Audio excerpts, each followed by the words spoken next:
बेटी की जिद। राधिका रघुवीर जी की एक लौती बच्ची थी जिसे वो बहुत लाड प्यार से पाल रहे थे। राधिका 10 साल की थी, लेकिन उसके पिता उसे अभी केवल 5 साल की समझते थे। रघुवीर जी का बहुत बड़ा कारोबार था। शहर के बीचों बीच आलीशान कोठी, कई नौकर उनके घर की देखभाल करते थे, कई बड़ी बड़ी गाड़ियां। पैसों की कोई कमी नहीं थी। सुबह राधिका सो रही थी, तभी उसकी मम्मी कविता ने उसे उठाया। राधिका बेटा, सुबह हो गई है, उठ जाओ। राधिका जल्दी से अपने पापा से मिलने आ रही थी, क्योंकि पापा चले जाते हैं, फिर रात को देर से आते हैं। तभी उसने देखा कि उसके पापा मैनेजर राधेश्याम को डांट रहे थे। राधेश्याम जी, आपको कितनी बार कहा है कि मुझे काम में लापरवाही नहीं चाहिए, लेकिन आपको तो समझ ही नहीं आ रहा है। आप ठीक से काम ही नहीं कर रहे हैं। ऐसा है तो आपको नौकरी से निकाल देता हूं। आपके जैसे बहुत से मैनेजर लाइन लगाकर खड़े हो जाएंगे, समझे आप? मुझे माफ कर दीजिए सर जी। मेरा बेटा बहुत बीमार था, इसी कारण हॉस्पिटल जाना पड़ा। मुझे काम से मत निकालिए, आगे से ऐसी गलती नहीं होगी। राधेश्याम जी की बहुत दुखी होकर गिड़गिड़ाते हुए यह सब कह रहे थे। राधिका खड़े खड़े सब सुन रही थी। थोड़ी देर बात करने के बाद राधेश्याम जी चले जाते हैं। तभी राधिका अपने पापा के पास आ जाती है। उसे देखकर रघुवीर जी बहुत प्यार से कहते हैं। मेरा बेटा आ गया। आज तो बहुत जल्दी उठ गया। क्या बात है बेटी? कुछ उदास सी लग रही हो, किसी ने कुछ कहा है क्या? नहीं पापा, किसी ने कुछ नहीं कहा है। बस आप वो राधेश्याम अंकल को डांट रहे थे। मुझे अच्छा नहीं लगा, बेचारे रो रहे थे। बेटा, तुम इन लोगों को नहीं जानती हो। ये लोग कोई ना कोई बहाना बनाते रहते हैं।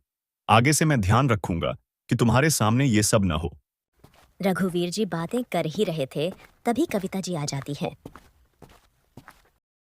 चलो, अब रेडी हो जाओ आप दोनों। आपको ऑफिस के लिए देर हो रही होगी और राधिका को भी तो तैयार होकर स्कूल जाना है। कुछ देर में राधिका के पापा चले जाते हैं। राधिका भी तैयार होकर स्कूल चल देती है। स्कूल में भी उसका मन नहीं लगता। घर आकर वो अपनी मम्मी को सारी बात बताती है। मम्मी, हम पैसे वाले हैं तो क्या सब हमारे नौकर हैं? नहीं बेटा, ऐसा कुछ नहीं है। तुम यह सब मत सोचो। रात को कविता जी ने रघुवीर जी से बात की और उन्हें राधिका की करी हुई सारी बातें बताईं। मैं कोशिश करूंगा कि आगे से किसी को भी घर पर ना बुलाऊं और राधिका के सामने ऐसी कुछ बात भी नहीं करूं। कुछ दिन बाद राधिका का जन्मदिन था। राधिका ने स्कूल की कुछ सहेलियों को अपने घर खाने पर बुलाया था। उनमें से एक बहुत गरीब घर की लड़की पायल भी थी। उसके पिता चौकीदार थे।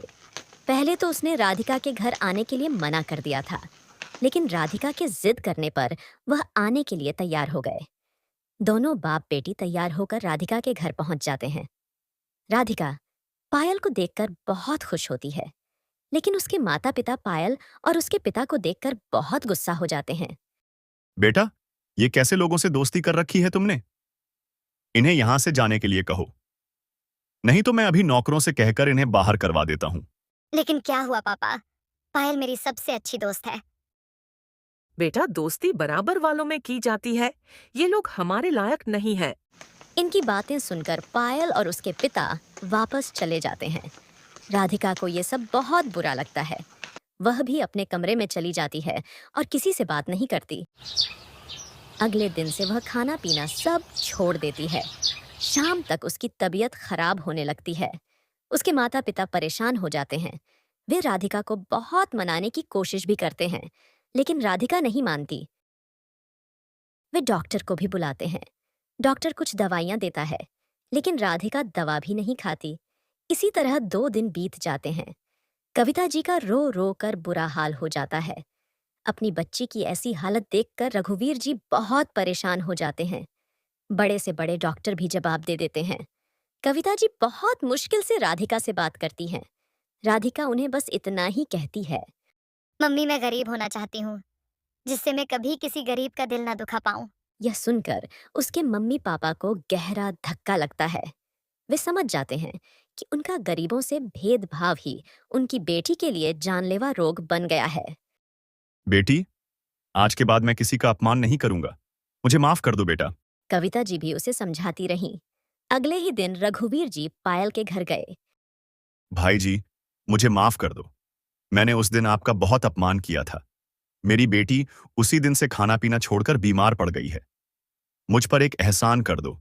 आप और आपकी बेटी मेरे साथ मेरे घर चलो। कोई बात नहीं भाई साहब, अगर हमारे चलने से राधिका बेटिया ठीक हो जाती है तो हम जरूर चलेंगे।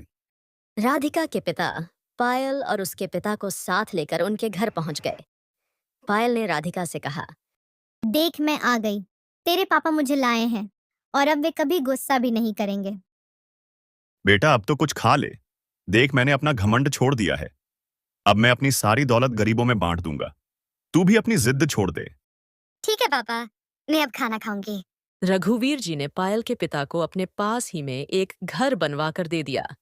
उस दिन के बाद से उनको जितना भी फायदा होता, बस अपने खर्चे लायक रखकर सब दान कर देते थे।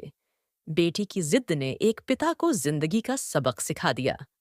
तो दोस्तों, कैसी लगी आपको हमारी ये कहानी? ऐसी ही इंटरेस्टिंग स्टोरी देखने के लिए हमारे चैनल को जरूर सब्सक्राइब करें।